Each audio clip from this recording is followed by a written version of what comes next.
What's up, everybody? It's Megan here with Student Loan Planner, and today we're going to be chatting about the worst financial advice I've ever seen on Reddit. Reddit's on fire.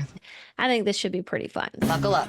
Now, the Reddit user here that deserves some credit is Caleb Hammer, and his post is titled Worst Financial Advice Ever.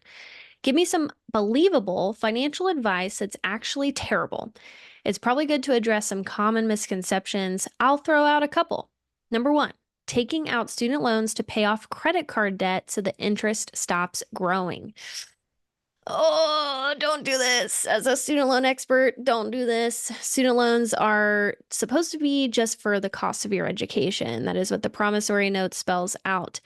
You don't want to be taking out student loans to do other things with that money. Logical. You are supposed to use that money to help you get through school. It can pay for tuition, fees, housing, transportation, health insurance. I understand.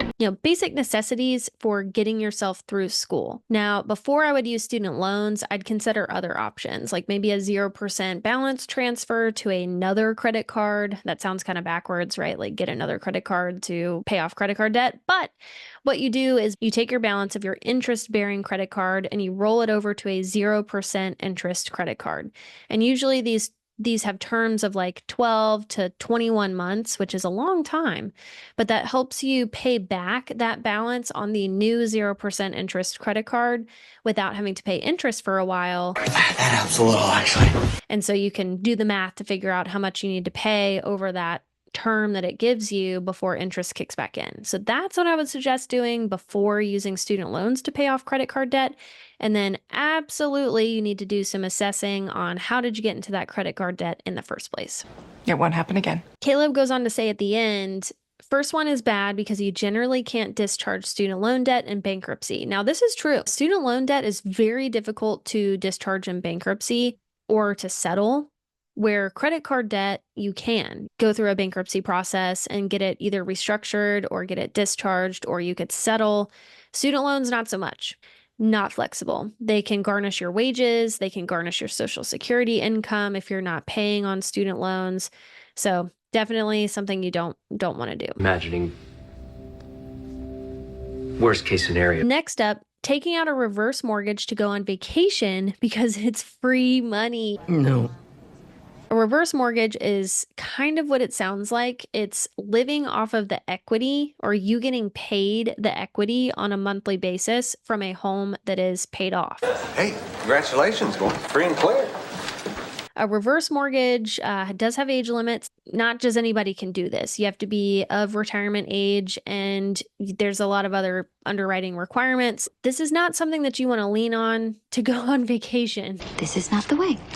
Save up for a vacation. Save on a monthly basis. A little bit goes a long way. Set money aside into a savings account over a period of time and have that banked up for when you want to go on vacation. Do travel hacking with credit card points or credit card cash back rewards, for example. Or a lot of credit card companies also have special deals where you'll get like a percentage off for renting a car or staying in a certain hotel chain.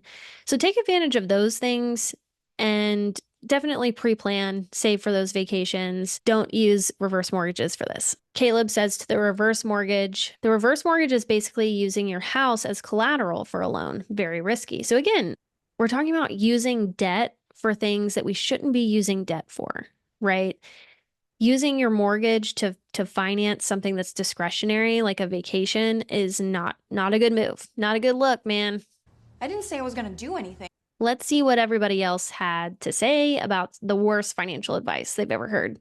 All right, so Allie Madey says, don't accept a raise because it will increase your taxes. No, accept that raise. Accept the raise. Raise? A raise? It's never a bad thing to make more money. Yes, you're going to have to pay more in taxes. Yes, maybe your student loan payment goes up if you're on an income-driven plan because your income is higher, but think about the bigger picture, right? Taxes are a percentage of your income. Your student loan payment is a percentage of your income. So yeah, those bills increase slightly, but it's proportionate. And the rest that doesn't go towards those things, the other 30, 40, 50, 60%, whatever the rest is, that's going into your pocket. Hand me my purse. Accept raises. You want to go make more money. Get your bread. Paying off your credit card in full each month will hurt your credit score.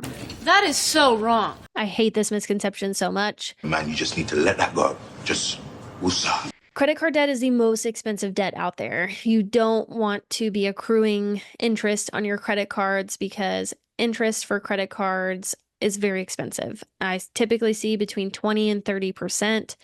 Think about that as like a 20 or 30% premium on whatever you bought. Well, doesn't sound very fun when you say it that way. You'll have a minimum payment and you'll have a statement balance. If you pay the minimum payment, it's very small, but you avoid being considered late. So to the credit bureaus, you're paying on time if you just pay the minimum payment.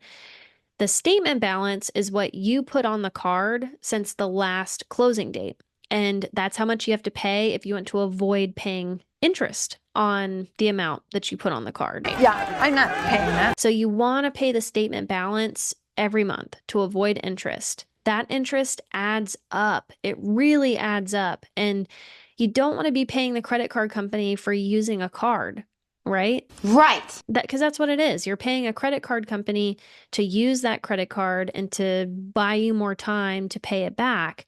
You'll want to avoid that. Paying on time and in full is what's going to benefit your credit. Your utilization rate is actually one of the bigger factors on your credit score. That means how much of that available credit are you using? Yeah, I should probably know that. You want to use lower than 30%. Really, the lower the better. And that, along with on-time and full payments, is what's going to affect your credit score, not you carrying a balance. You don't have to carry a balance to get good credit. Glad we cleared that up. My father-in-law, who is a doctor and makes money, told my husband and I to take out a HELOC on our completely paid off house for a down payment on our next house. A HELOC is a home equity line of credit.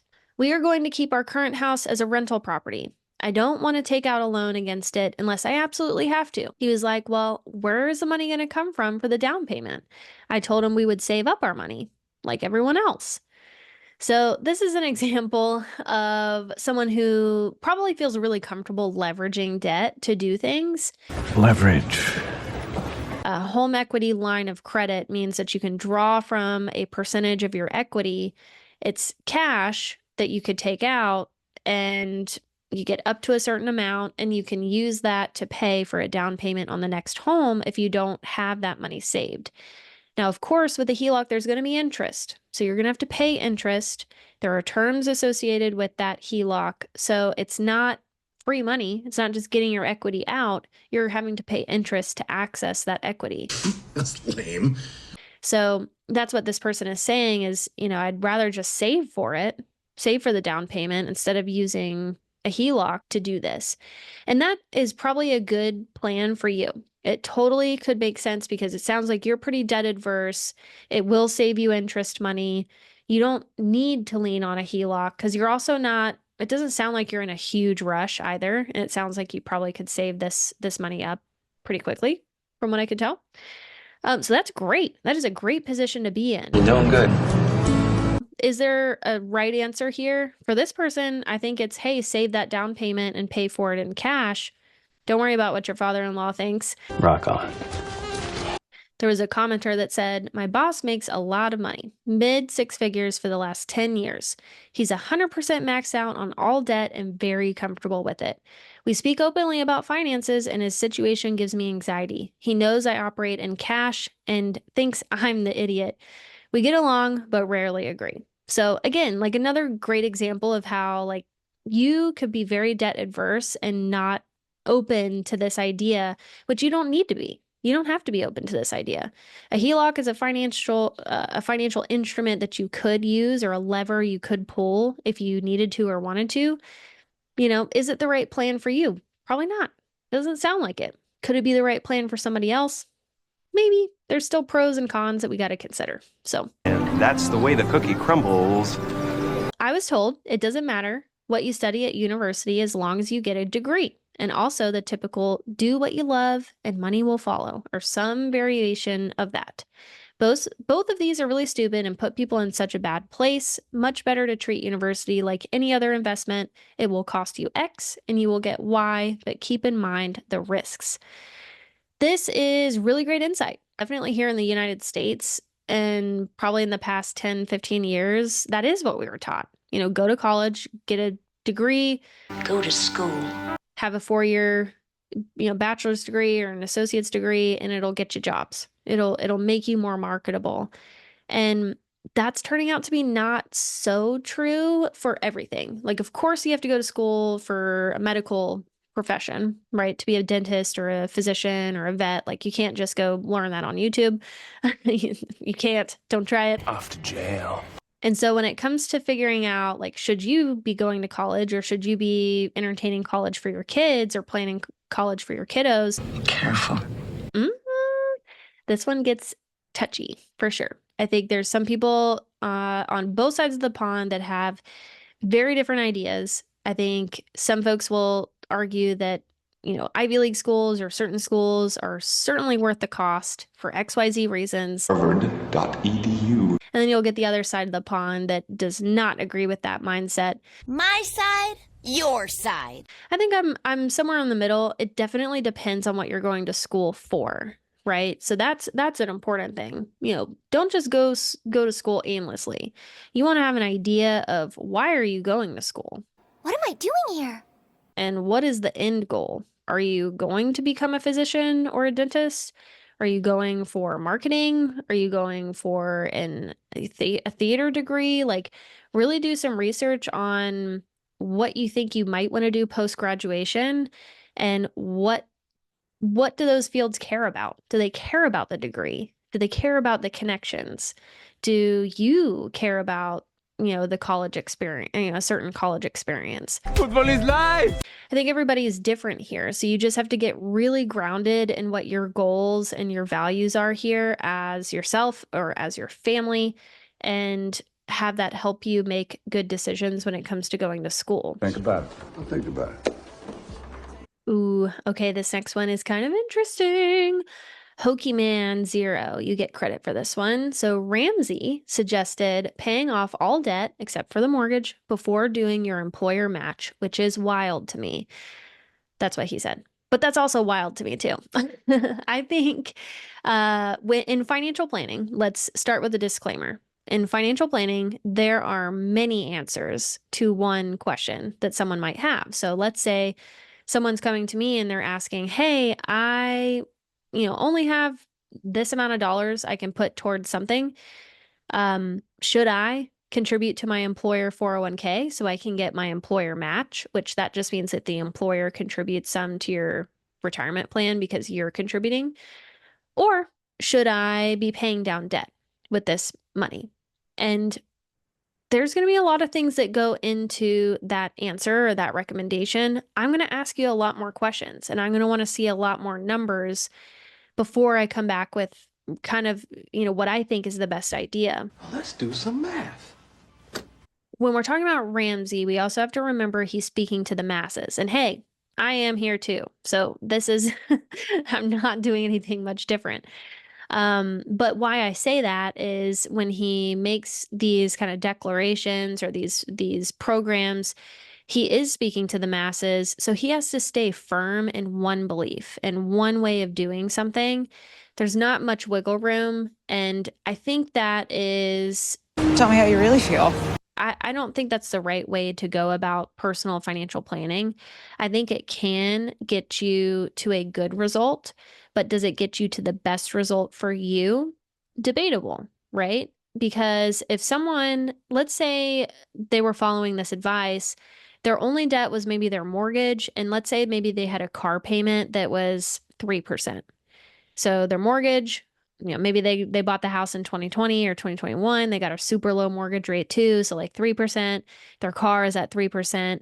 And they're asking you, hey, should I contribute to my 401k to get my 5% employer match? That's 5% going into your retirement for you contributing 5% to your 401k too. In this case, I would lean more towards the employer match. Why? Well, because if you're investing long-term, Long-term typically yields 7 to 10% on average. Take this with a grain of salt. This is not investment advice in any way, but long-term, you can expect pretty decent returns. How's the stock market? So with that said, we're looking at, okay, well, what can I earn if I invested this? And also, remember, you're getting 100% return on your money for you contributing 5%. Your employer is giving you 5%. So technically, you're getting 100% return on your money right there because you're contributing and your employer's contributing. If you weren't contributing, your employer is not contributing. That's the case here. So with that being said, we're missing out on 100% return of our money and the market participation, which could be 7 to 10% long term, to pay off a debt that's charging us 3%. That sounds like a bad thing. So that's what I'm saying, where that advice maybe as a blanket statement is okay, but for this situation, I wouldn't suggest going and prioritizing paying off a 3% car loan because it's way lower than what we could potentially get in the market invested and what our employer will give us with the match. I do see some other comments here about how folks also think this is actually insane. Again, keep in mind, Ramsey has to have kind of a blanket statement, a strict way of thinking when it comes to this because he's speaking to the masses. And if the masses followed his advice, they would be better off than where they were left originally, right? That is true. But is it the best for somebody's situation? Not always. Not always. That's where personal planning comes into play. Personal. Everything's personal. This goes to Add Affectionate 4602. My mom told me that her credit is bad because she has 10 credit cards. She thinks that her credit would be bad no matter what because she has 10 cards. She doesn't know that I know that they're nearly all maxed out, and that's why her credit is bad, not because she simply has the cards. I have 4 credit cards with $0 balances, and my credit score is excellent. Now, this is a good one because there's a lot of misconceptions about credit. Well, that would depend. I mean, there's a lot of factors that go into it. It's kind of like a Rubik's Cube, too. There's really 5 main factors that go into your credit score. First, and the biggest factor is on time and in full monthly payments. Second is utilization rate. How much of your available credit are you using?